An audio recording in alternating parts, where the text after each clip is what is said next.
के शो में। डॉलर की कदर में इजाफा, पस पर्दा हक़ाइक़ बेनकाब।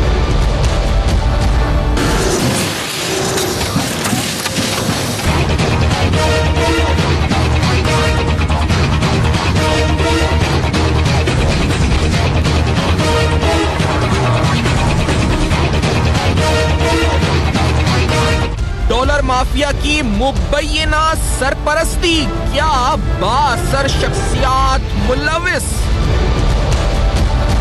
अरबों मालियत डॉलर्स की खरीदारी, कीमतों में इजाफे का इल्म किस किस को था। अस्सलाम वालेकुम। पस पर्दा हक़ाइक़ सनसनीखेज़ इंकशाफात प्रोग्राम बेनकाब में हूँ आपके साथ सैफान खान। डॉलर की कदर में इजाफा, पाकिस्तानी रुपए के साथ क्या हो रहा है, बहुत से इस वक्त जो तखमीने हैं वो बताते हैं। IMF की स्टेटमेंट्स पे जाएं तो 15 से 20% कहते हैं कि इसमें और ओवर वैल्यू हुआ है, जिसमें पाकिस्तान डॉलर जो है उसके रुपये के अगेंस्ट मजीद एडजस्टमेंट की गुंजाइश है। IMF की रीसेंट स्टेटमेंट्स के अंदर पाकिस्तान की इकोनॉमी को दरपेश खतरात का अहाता किया गया है। उसमें कहा गया है कि current account deficit, external factors और उन एक्सटर्नल सेक्टर्स के साथ पाकिस्तान की रियल GDP ग्रोथ रेट, बहुत सी चीजों पर IMF ने अपनी असेसमेंट दी थी इस रिपोर्ट में। इसके साथ स्टेट बैंक ऑफ पाकिस्तान ने भी लेटेस्ट प्रेस रिलीज के अंदर उन्हीं एक्सटर्नल प्रेशर्स का जिक्र किया है और उन एक्सटर्नल प्रेशर्स का डिमांड सप्लाई पर क्या इंपैक्ट पड़ता है, डॉलर की मार्केट पर क्या इंपैक्ट पड़ता है। और इस उन्होंने कहा इस वजह से डॉलर की जो एडजस्टमेंट हमें प्राइस में नजर आई रुपये के अगेंस्ट कल, और हमने देखा कि आज ये उस सूरत हाल या उस सिलसिले की कड़ी है, ये स्टेट बैंक की तरफ से कहा गया। ये तमाम अहम तरीन तज्जिए या फिर अहम तरीन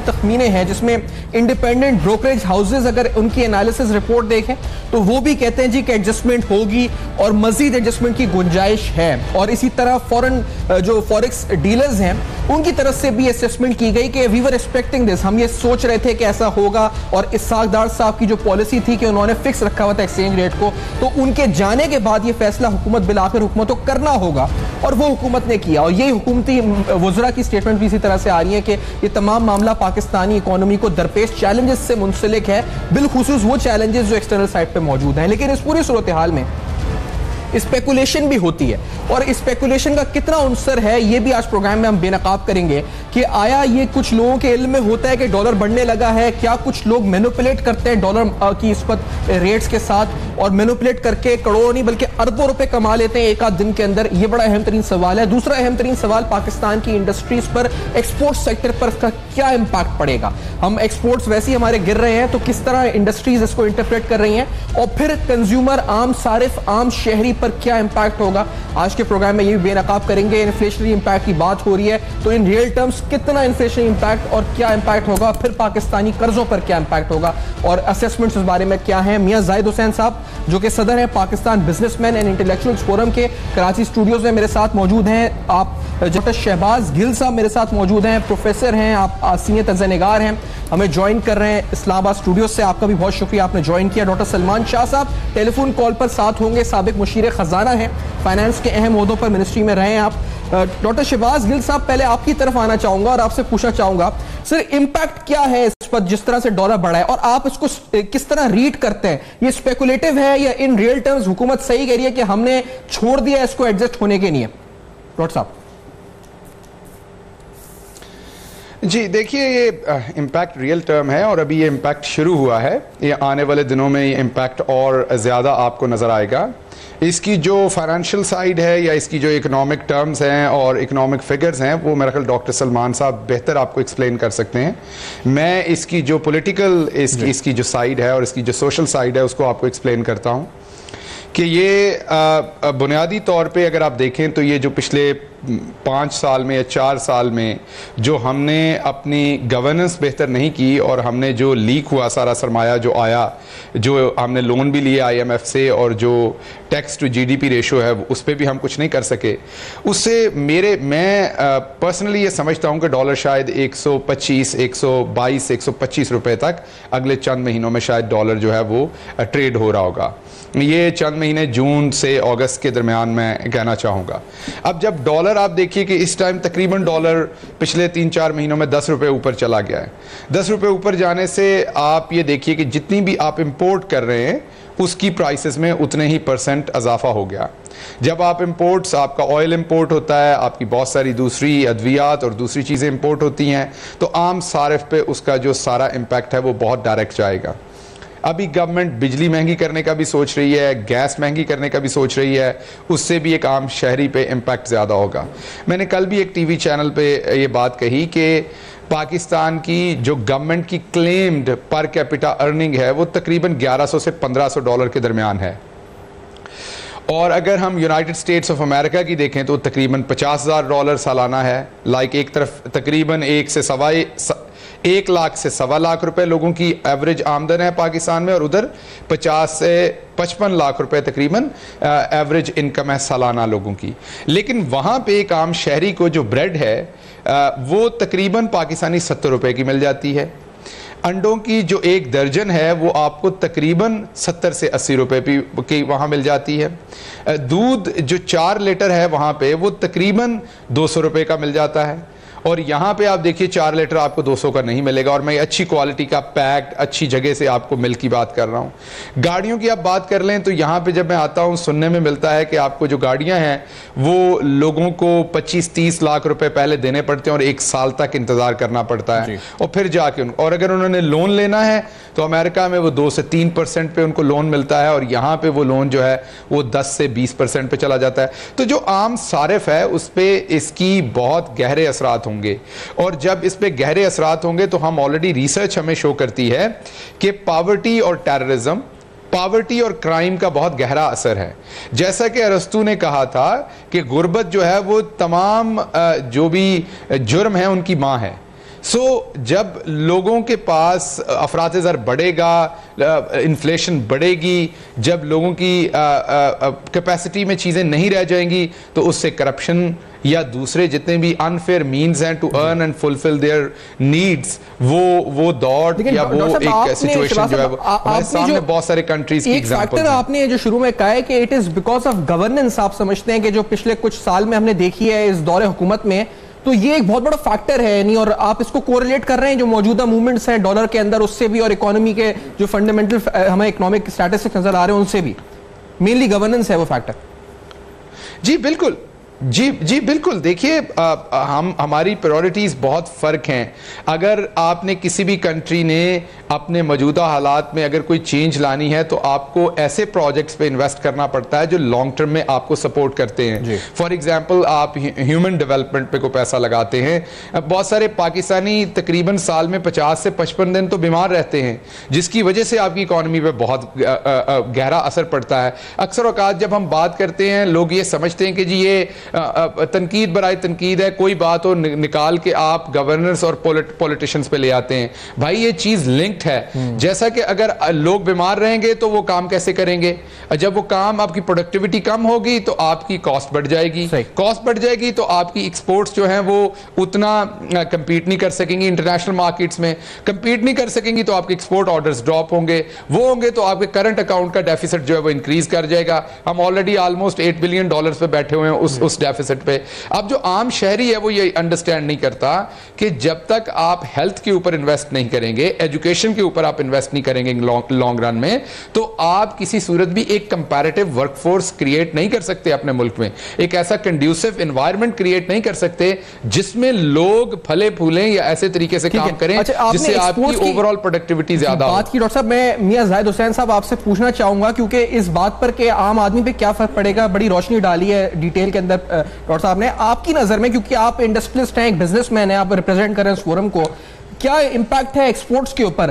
क्योंकि बहुत से मिक्स्ड रिएक्शंस हमने देखे हैं, मेजॉरिटी लोगों ने कहा है कि जी नेगेटिव है इसका रिएक्शन। क्या नेगेटिव रिएक्शन है और क्यों है और कितना है मियां जाहिद हुसैन साहब? देखें जी, सबसे पहली बात तो ये है कि जब हम बात करते हैं गवर्नमेंट के बारे में तो गवर्नमेंट को टोटली एक्यूज करना कि जी उनकी गवर्नेंस ठीक नहीं रही, बैड गवर्नेंस रही, तो मेरे ख्याल में ये थोड़ी ज़्यादती होगी। और जहाँ तक एक्सपोर्ट का ताल्लुक है, 2-3 एरिया ज़रूर हैं कि जहाँ हम गवर्नमेंट को कम मार्क्स देंगे या नेगेटिव मार्क्स देंगे, लेकिन कुछ एरियाज ऐसे भी हैं कि जहाँ उनकी परफॉर्मेंस बहुत अच्छी रही है। तो आपने स्पेसिफिकली जो एक्सपोर्ट की बात की, तो एक्सपोर्ट का जहाँ तक ताल्लुक है तो एक्सपोर्ट 2013 में तकरीबन 24-25 अरब डॉलर के करीब थी, जो कि अब हमारी एक्सपोर्ट जो है वो तकरीबन 20 से 21 अरब डॉलर के तकरीबन दरमियान है। तो हम ये पूरे 3-4 साल गवर्नमेंट की तवज्जो इस तरफ दिलाते रहे कि अगर हमारी एक्सपोर्ट्स गिरती रहेंगी और कम होती रहेंगी तो उसके नतीजे में यकीनन हमें फिर ये इसमें एक्सचेंज रेट का मसला भी आएगा, फिर हमें करंट अकाउंट डेफिसिट भी आएगा, फिर हम ट्रेड डेफिसिट भी आएगा। तो ये चीज़ें ऐसी होंगी जो कि शायद फिर हमारी ग्रिप में नहीं रहेंगी। तो ये हम तवज्जो दिलाते रहे हैं। लेकिन अनफॉर्चुनेटली कुछ लोगों का ख्याल ये है कि हमारी एक्सपोर्ट्स जो है गुड्स टर्म में तो कम नहीं हुई लेकिन डॉलर टर्म्स में कम हुई, क्योंकि जो इंटरनेशनली मार्केट में इन्फ्लेशन था तो उसकी वजह से हमारी कुछ कम हुई। तो एक्चुअली मैं ये समझता हूँ कि ये हमें इसमें कोताही ज़रूर हुई है और हमें ये चाहिए था कि हम इसमें एक्सपोर्ट पे तवज्जो देते, हम उस पर ब्रांडिंग पे हमने प्रॉपर तवज्जो नहीं दी, मार्केट एक्सप्लोरेशन पे प्रॉपर हमने तवज्जो नहीं दी। अभी जो ये हुआ इस फैसले से क्या रद्द-ए-अमल आप अब उसके नतीजे में देखें, बात यह है कि अभी मुझे साहब इस ब्रेक जवाब को ब्रेक के बाद शामिल करना होगा। इस ब्रेक के बाद आएंगे तो इंडस्ट्रीज पर क्या इंपैक्ट है, आम सारिफ पर क्या इंपैक्ट है, कितनी स्पेकुलेशन हुई और क्या कुछ शख्सियात इसमें मुलव्विस थी, क्या नहीं था। इस ब्रेक की तरफ बढ़ते हैं। इस ब्रेक के बाद आके अहम तरीन मुहर्रिकात आपको सामने करेंगे। बेनकाब मेरे साथ रहिए।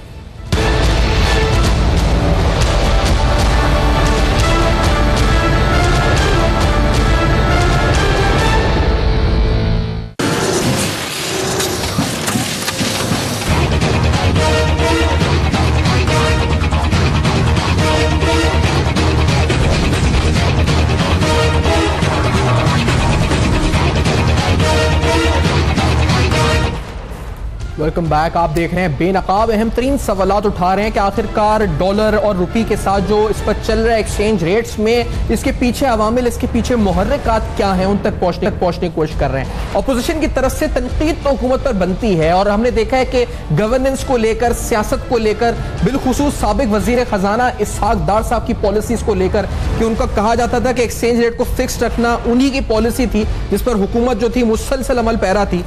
इमरान खान साहब चेयरमैन पीटीआई क्या कहते हैं कि डॉलर का जो इस पर बढ़ना है, पाकिस्तानी रुपये के अगेंस्ट रुपये के कदर में कमी आना, इस पर खान साहब क्या एनालाइज करते हैं इन फैक्टर्स को। लेट्स हियर दिस उनकी ज़बानी। सबसे बड़ा माशी क्राइसिस इस वक्त रुपए के ऊपर जो प्रेशर आपको नजर आ रहा है, जैसे जैसे रुपया गिरा है पाकिस्तान के कर्जे भी बढ़ रहे हैं और इससे महंगाई भी बढ़ेगी। ये क्यों रुपया गिर रहा है? क्योंकि इनको ने नवाज शरीफ और इसहाक डार ने मिलके जो इस मुल्क की इकॉनमी को तबाही की है, जो रिकॉर्ड खसारे किए हैं आमदनी और खर्चे में, रिकॉर्ड खसारा है इंपोर्ट और एक्सपोर्ट में। ना ये माशी हालात को ठीक कर सकते हैं, ना ये मनी लॉन्ड्रिंग जो 10 अरब डॉलर की मनी लॉन्ड्रिंग है जिसकी एक वजह रुपए की गिरने की, अगर ये 10 अरब डॉलर पाकिस्तान में रह जाए तो ये रुपया ना गिरता। रुपए की डॉलर की कमी है तो उसकी कीमत ऊपर जा रही है।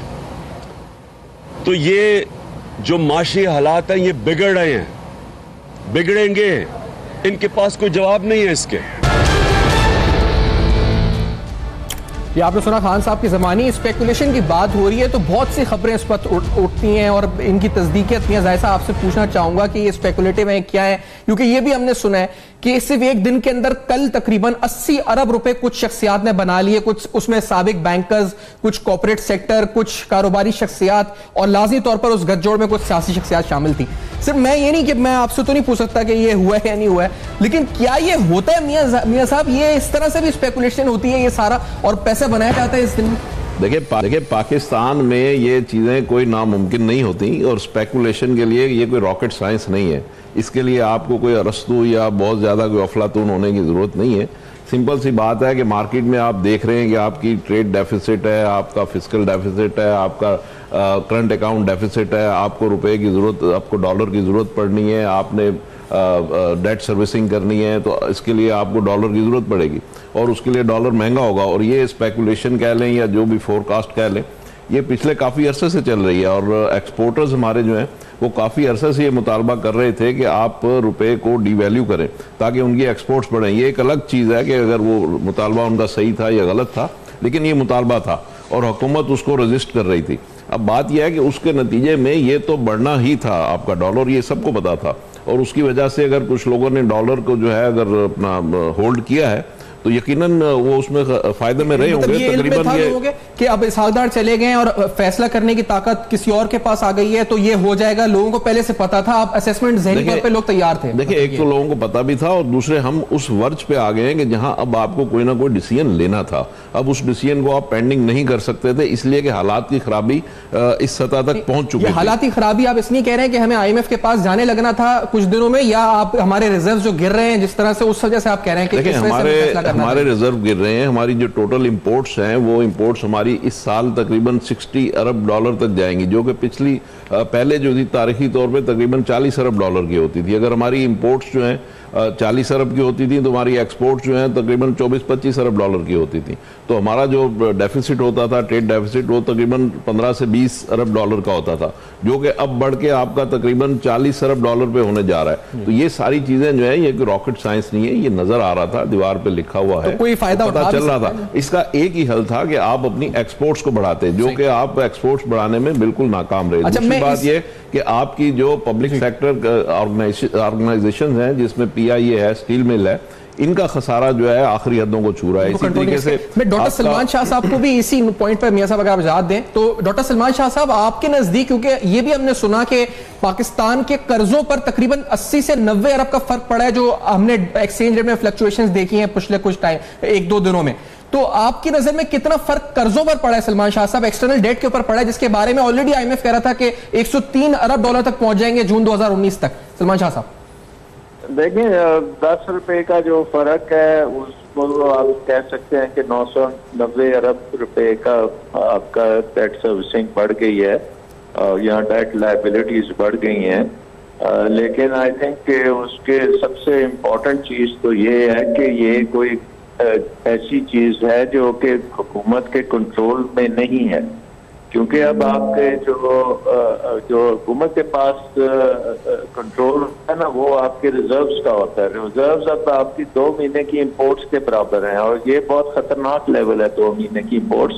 इसका मतलब ये है कि सेंट्रल बैंक रिजर्व्स को नहीं इस्तेमाल कर सकता अपनी करेंसी को सपोर्ट करने के लिए, और एक फ्री फ्लोट होगी आपकी करेंसी, और क्योंकि डिमांड डॉलर्स की बेशुमार है और आपकी सप्लाई डॉलर की बहुत कम है, तो डॉलर की कीमत जो है वो बढ़ गई है और ये बढ़ती चली जाएगी। और इसमें एक चीज बिल्कुल ये भी यहाँ है कि हमारा जो ये इशू खड़ा हुआ है, ये खड़ा हुआ है एक्सपोर्ट्स की वजह से। और एक्सपोर्ट्स आप देखेंगे 2013 में अगर 25 अरब डॉलर की थी, और अब वो कम होते होते 20 अरब डॉलर पे आ रही हैं, और उनमें कोई रिकवरी नहीं आ रही। तो क्वेश्चन ये बनता है, लेवल क्या फिर आप देखते हैं शाह साहब कि आप, क्योंकि किस लेवल पे जाता हुआ देखते हैं फिर आप इसको? 15 से 20% और गुंजाइश है, क्योंकि आप कह रहे हैं ना कि अभी कंट्रोल में नहीं है गवर्नमेंट के, तो कहां तक जाएगा ये डॉलर, कहां रुकेगा, कुछ अंदाजा? तो जब IMF का प्रोग्राम बना था उस वक्त भी IMF ने 120 रुपए की बात की थी। तो अभी तो हम 120 तक तो नहीं पहुंचे, पर मेरा ख्याल है कि हम उसको क्रॉस करेंगे, प्रोवाइडेड कि आपको अगर कोई इंटरनेशनल सपोर्ट हासिल हो जाती है। अगर मिफ्ता साहब जाके कोई बॉन्ड इशू कैपिटल मार्केट में कर लेने तो कामयाब हो जाते हैं। 120 क्या बात जी डॉक्टर साहब, आपने जो प्रोजेक्शन है इसके तहत कोई 5-6 अरब डॉलर आ जाता है, या फिर आप चीन के साथ कोई ऐसा मुआहदा करते हैं जिसके तहत कोई CPEC की पेमेंट्स जो हैं वो कोई डिफरेंट तरीके से पे हो और आपके रिजर्व्स पे वो घोषणा। मतलब ये इस बात को यहीं पे मैं एक सेकंड, क्योंकि आपने जो प्रोजेक्शन दी है ना 120 से ऊपर की, डॉक्टर शहबाज साहब आपके नजदीक क्या आपकी प्रोजेक्शंस हैं इस 120 या आप इससे भी ऊपर कहां तक जाता हुआ देखते हैं, कब तक देखते हैं, आपकी प्रोजेक्शन क्या है इस बारे में डॉक्टर शहबाज साहब? देखिए, ये तो कोई इस तरह की प्रोजेक्शन तो आप नहीं कर सकते कि ये एग्जैक्टली कहाँ जाएगा, बिकॉज ये प्रोफेशनल नहीं होगा ऐसी प्रोजेक्शंस करना कि एग्जैक्टली ये कहाँ पे जाएगा। लेकिन ये ऊपर की सिमत मूव होगा, जैसा जाहिद साहब अभी फरमा रहे थे कि हम हुकूमत को मुकम्मल तौर पर सारी चीज़ों पे क्रिटिसाइज़ नहीं कर सकते, चंद चीज़ों पे। जाहिद साहब बिल्कुल बजा फरमा रहे हैं, हम सबका अपना अपना पर्सपेक्टिव होता है जब हम चीज़ें देखते हैं। जैसे मैं एक प्रोफेसर हूँ तो मेरा एक अपना पर्सपेक्टिव है, बिजनेसमैन का एक अपना पर्सपेक्टिव है, सियासतदान का अपना पर्सपेक्टिव है, लेकिन जब हम मुल्की सूरत हाल पे बात करते हैं तो हमें बड़ी होलिस्टिक अप्रोच लेनी पड़ती है कि चीज़ें क्यों हैं।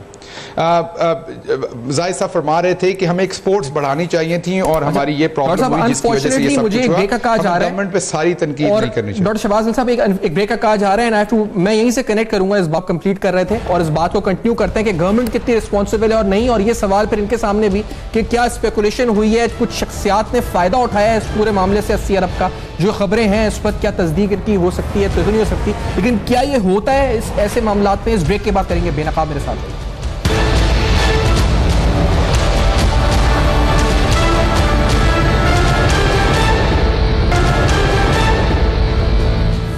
Welcome back. आप देख रहे हैं बेनकाब, जहां अहम तरीन सवालात उठा रहे हैं जिनका ताल्लुक पाकिस्तानी मईशत से है कि एक आम आदमी की जिंदगी पर क्या असर पड़ेगा डॉलर के और पाकिस्तानी पैसे में जो आपस में कदर में इजाफा और गिरावट आ रही है, और यकीनी तौर पर पाकिस्तान की इंडस्ट्रीज पर, एक्सपोर्ट सेक्टर पर, इंपोर्ट्स पर क्या फर्क पड़ेगा। लेटेस्ट अपडेट्स ये है जी कि मूडीज की भी एक प्रेस रिलीज और एक स्टेटमेंट आई है जिसके अंदर पाकिस्तानी रिजर्व्स का जिक्र किया गया है, जो $12.1 बिलियन इंपोर्ट कवर का जिक्र किया गया है 2 से 2.5 महीने का, और ये एक्सपेक्टेशन की गई है कि 5.5% तक पाकिस्तान की जीडीपी ग्रोथ रेट रहेगी। और इसी तरह से उन्होंने जो हमारे पॉलिसी रेट है उस पर कहा है जी कि जून 2018 या उस पहले हाफ तक जो है वो उन्हें नजर आता है कि जी उस पर क्या फ्लक्चुएशंस होगी या क्या चेंजेस नहीं आएंगे, उस पर भी उन्होंने अपनी स्टेटमेंट में कमेंट्स दिए हैं। और फाइनेंशियल एक्शन टास्क फोर्स के हवाले से भी उसमें उन्होंने कमेंट्स दिए मूडीज की इस लेटेस्ट स्टेटमेंट में।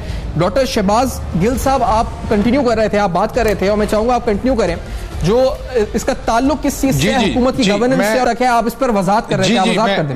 मैं इसको कवर करता हूं जी, मैं कवर कर दूं जी। देखिए, जब हम कहते हैं कि एक्सपोर्ट्स बढ़ानी चाहिए थी तो ये बिल्कुल दुरुस्त बात है, लेकिन ये बहुत नैरो बात हम करते हैं, हमें इसे वाइडर देखना पड़ता है। एक्सपोर्ट्स हैं क्या? जब हम अपने मुल्क में कोई प्रोडक्ट या सर्विस बना के बाहर बेचते हैं, अब ये कैसे बिकती है, कैसे जाती है, उसके लिए 2 चीजें जरूरी हैं। एक चीज उसमें है रॉ मटेरियल और दूसरी चीज है उसमें ह्यूमन रिसोर्स। रॉ मटेरियल में अगर तो आपके पास कॉटन है या कोई चीज है तो वो आपका कंपैरेटिव एडवांटेज, अगर आप दुनिया में वो बेहतर प्रोड्यूस करते हैं या सस्ता प्रोड्यूस करते हैं। अब उसमें भी लंबी बात हो जाएगी, उसकी प्रोडक्शन में भी ह्यूमन रिसोर्स इन्वॉल्व हो जाएगा पीछे, ठीक है, किसान इन्वॉल्व हो जाएगा, वहां भी जस्टिस इन्वॉल्व हो जाएगा, आपका सोशल सिस्टम इन्वॉल्व हो जाएगा। लेकिन मैं उस तरफ नहीं आता, वो एक बड़ी बात हो जाएगी, हम इधर ही रहते हैं इंडस्ट्री में। अब अगर आपने रॉ मटेरियल की बात करनी है, उसके साथ मशीनरी है, टैक्स है, इंफ्रास्ट्रक्चर है, पॉलिटिकल एनवायरनमेंट है, ये तमाम की तमाम फिर पॉलिटिकल गवर्नमेंट के साथ जुड़ गई। दूसरी तरफ हमने बात की कि एक्सपोर्ट के बढ़ने के लिए रॉ मटेरियल है और ह्यूमन रिसोर्स है। ह्यूमन रिसोर्स में 2 चीजें इंपॉर्टेंट है।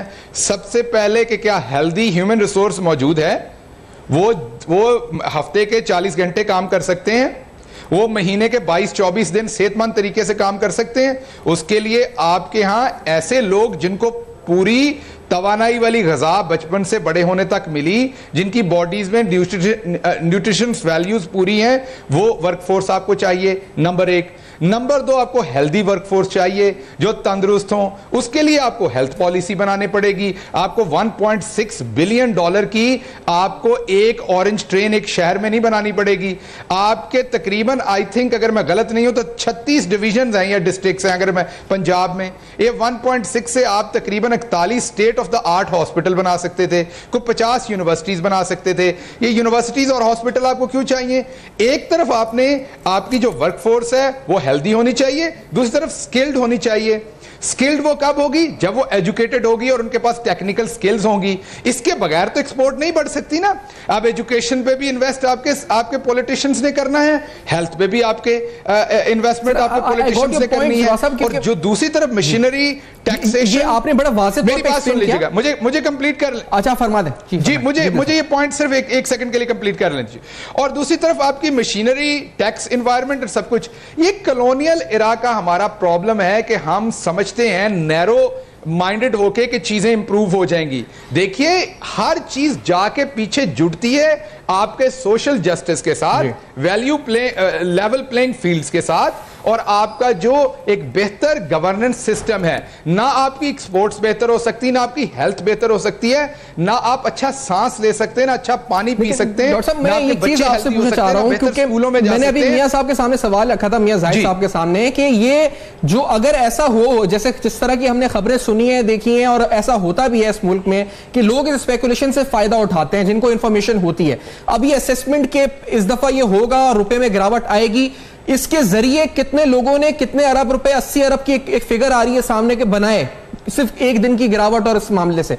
डू यू एक्सपेक्ट कि ये हुआ होगा? यकीनी तौर पर कुछ एक्स बैंकर्स के नाम, कुछ सियासी शख्सियात, कारोबारी शख्सियात, ये फायदा उठाया गया होगा इस तरह? ये मेरे ख्याल में इररेलेवेंट बात है। अच्छा सफान, ये मेरे ख्याल में इररेलेवेंट बात है। उसकी वजह ये कि अगर आज रुपया 4 रुपए कम गिरता तो उन्हीं लोगों ने लूज भी तो करना था ना। ये इररेलेवेंट बात है।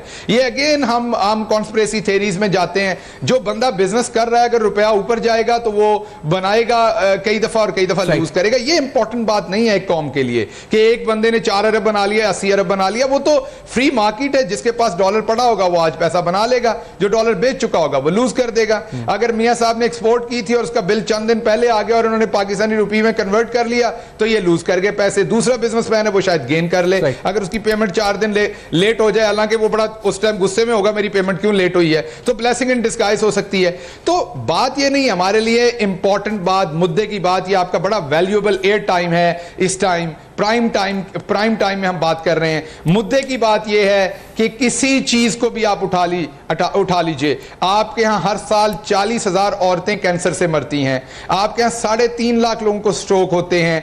आपके यहां तकरीबन हर 1000 बच्चा जो पैदा होता है उसमें 66 बच्चे मर जाते हैं पैदा होते ही। आपके यहां पूरे साउथ एशिया में सबसे कम आपके यहां लाइफ एक्सपेक्टेंसी है। आप देखिए जर्मनी में BMW के ऊपर सबसे बड़ा स्ट्रेस था कि उनके यहां जो वर्क फोर्स है, जर्मनी में कम लोग पैदा हो रहे हैं और मर ज्यादा लोग रहे हैं, तो उनके पास वर्क फोर्स कम हो रही थी, उनकी जो पॉपुलेशन ग्रोथ है वो कम थी। तो जर्मनी ने क्या किया कि उन्होंने अपनी जो एवरेज, उनकी मैन्युफैक्चरिंग में, BMW की कंपनी में जो एवरेज वर्किंग एज थी उसको उन्होंने बढ़ा लिया। कैसे? उनकी बेहतर स्किल डेवलप करके, उनकी हेल्थ के ऊपर काम करके, उनको बेहतर ट्रेनिंग देके। जो पहले 55 साल में असेंबली लाइन से लोग हट जाते थे वो आज भी वहां मैन्युफैक्चरिंग कर रहे हैं। तो अगर आप मेरे से पूछेंगे एज अ प्रोफेसर, मैं सिर्फ अपना प्रोफेसर का आपको ओपिनियन दूं तो मैं हमेशा कहूंगा जी हायर एजुकेशन पे खर्च करें तो चीजें बेहतर होंगी। बिजनेसमैन से पूछेंगे वो इसकी बड़ी छोटी दवाई देगा, एक्सपोर्ट बढ़ जाए। और भाई एक्सपोर्ट कैसे बढ़ जाए? एक्सपोर्ट बढ़ाने के पीछे पूरा मैकेनिज्म है, एक हेल्दी सोसाइटी है जो अभी मियां जाहिद हुसैन साहब आपसे भी मेरी बात हो रही थी क्योंकि अभी इन्होंने एक्सपोर्ट्स पे जिस तरह आता किया डॉक्टर शहबाज गिल ने, मियां साहब आपने अभी कहा मुझे कि इससे तो इंपोर्ट और बढ़ जाएंगे बजाय कम होने के। जो आप अब जो अगर रुपया गिरता है मजीद डॉलर के अगेंस्ट, ये आप कह रहे थे प्रैक्टिकली पॉसिबल नहीं है कि वो हम जो समझते हैं कि थ्योरी में कि इंपोर्ट गिर जाएंगे वो उल्टा इफेक्ट होगा। दूसरा आप कहते हैं कि जो ट्रेड डेफिसिट है वो और वाइड हो जाएगा मियां जाहिद हुसैन साहब, यानी एक्सपोर्ट्स पर इतना ज्यादा मुस्बत नहीं बल्कि इंपोर्ट्स पे और नेगेटिव इंपैक्ट हिट होगा इसका। जी बिल्कुल, मैं ये समझता हूँ कि पाकिस्तान के जो एनवायरनमेंट है, क्योंकि पाकिस्तान में तकरीबन 65% economy out of the books है, इनफॉर्मल इकॉनमी है। तो अभी तक हमारा जो तजर्बा है वो यही बता रहा है कि जब आप रुपया को डीवैल्यू करते हैं तो उससे जितना आपकी एक्सपोर्ट बढ़ती है, जैसे कि अब भी तकरीबन 12% के करीब आपकी एक्सपोर्ट्स बढ़ी हैं, इसी तरीके से आपकी फॉरेन रेमिटेंस भी अभी 4% बढ़ी हैं।